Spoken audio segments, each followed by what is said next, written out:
Assalamualaikum warahmatullahi wabarakatuh. Kami dari kelompok 6 Toksikologi kelas S1 3A dengan dosen pengampu Ibu Apoteker Mira Febriana, Master of Science. Kami akan memperkenalkan anggota kelompok 6, yaitu Alia Rahma Hayati, Atika Nur Aziza, Desra Nur Hasana, Eliza Fitri, Jennifer Rimanov Putri, Nikita Nurul Rifka, dan Putri. Baiklah, kami dari kelompok 6 akan menjelaskan tentang jenis-jenis toksikan atau racun. Baiklah, saya akan menjelaskan tentang toksisitas. Toksisitas merupakan suatu kemampuan zat kimia untuk membuat pengaruh yang merugikan pada organisme hidup. Toksisitas merupakan istilah dalam toksikologi yang didefinisikan sebagai kemampuan bahan kimia untuk menyebabkan kerusakan. Istilah toksisitas merupakan istilah kualitatif. Terjadi atau tidak terjadinya kerusakan tergantung pada jumlah unsur kimia yang terabsorpsi. Ada beberapa jenis toksikan sebagai berikut, yaitu berdasarkan sumber, wujud, dan kerusakan organ target. Klasifikasi berdasarkan sumber yaitu 1. Sumber alamiah atau buatan. Klasifikasi ini membedakan racun asli yang berasal dari flora dan fauna dan kontaminasi organisme dengan berbagai racun yang berasal dari bahan baku industri beracun ataupun buangan beracun dan bahan sintetis beracun. 2. Sumber berbentuk titik, area, dan bergerak. Klasifikasi sumber seperti ini biasanya dipergunakan orang yang berminat melakukan pengendalian. Tentunya sumber titik lebih mudah dikendalikan daripada sumber area dan bergerak. 3. Sumber domestik, komersial, dan industri. Sumber domestik biasanya berasal dari pemukiman kurang beracun kecuali bercampur dengan buangan pestisida, obat-obatan, dan lain-lain. Buangan komersial dapat sangat beragam, demikian pula dengan buangan industri. Klasifikasi berdasarkan wujud sangat bermanfaat dalam memahami efek yang mungkin terjadi serta pengendaliannya. Wujud pencemar ada terbagi padat, cair, dan gas. Padat, padatan yang dapat sangat halus terbang bersama udara disebut debu, fume, mist sehingga dampaknya dapat sangat luas. Cair dapat dipergunakan dalam pertanian dan biasanya ditambah pengencer dampaknya tidak secepat gas. Sedangkan gas dapat berdifusi sehingga menyebar lebih cepat daripada cairan dan zat padat. Ukuran pencemar, densitas, serta komposisi.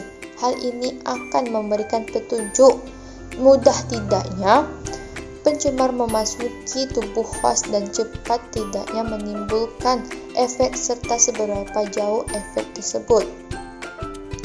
Klasifikasi atas dasar kerusakan organ target.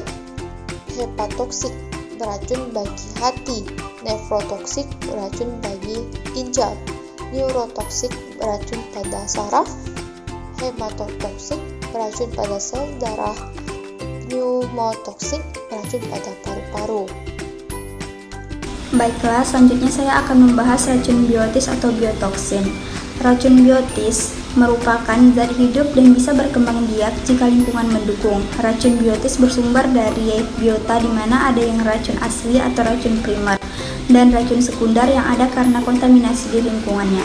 Racun biotis terbagi menjadi 3, ada tanaman, mikroba, dan hewan. Seperti yang sudah dijelaskan tadi, bahwa racun biotis ada 3, salah satunya yaitu mikroba. Jadi, dalam mikroba, racun yang dihasilkan oleh mikroba itu sendiri atau dari sisa-sisa metabolisme.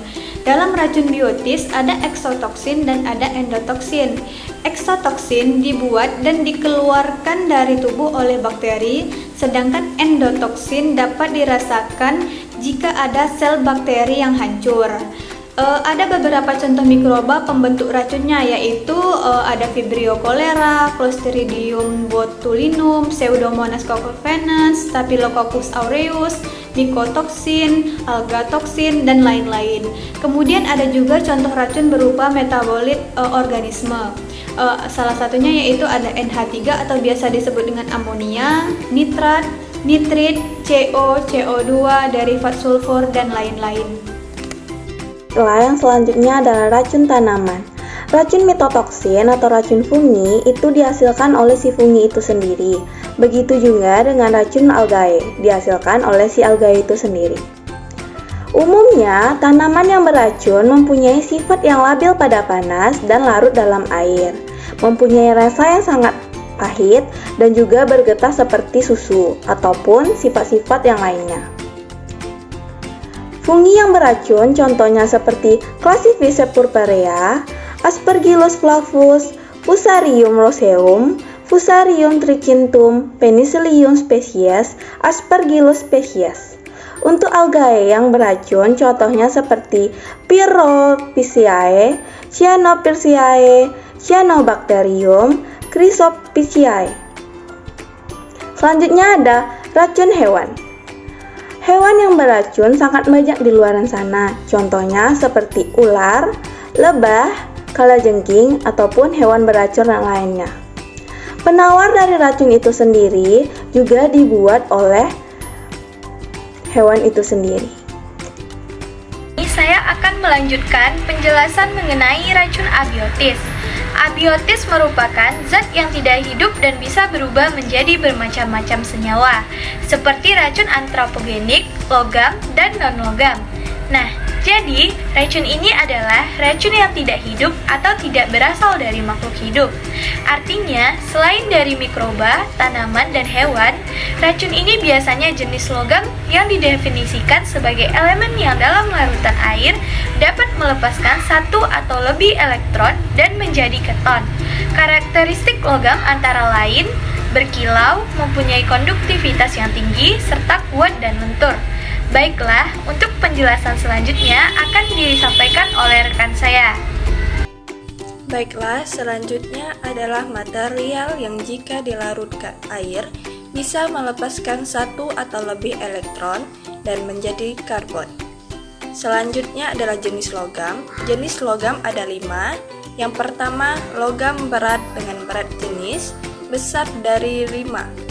Dan yang kedua adalah logam ringan dengan berat jenis kurang dari atau sama dengan 5. Dan yang ketiga adalah logam esensial dan non-esensial, yang dimana logam berat esensial merupakan logam yang dibutuhkan oleh tubuh manusia, namun dalam dosis atau jumlah tertentu. Sedangkan logam berat non-esensial dapat diartikan sebagai logam yang beracun atau toxic metal.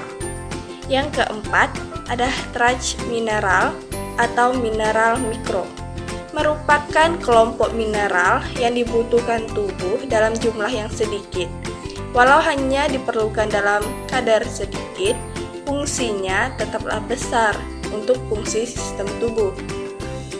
Dan yang kelima adalah non-trace mineral dengan konsentrasi logam di kerak bumi lebih besar atau sama dengan 1000 ppm.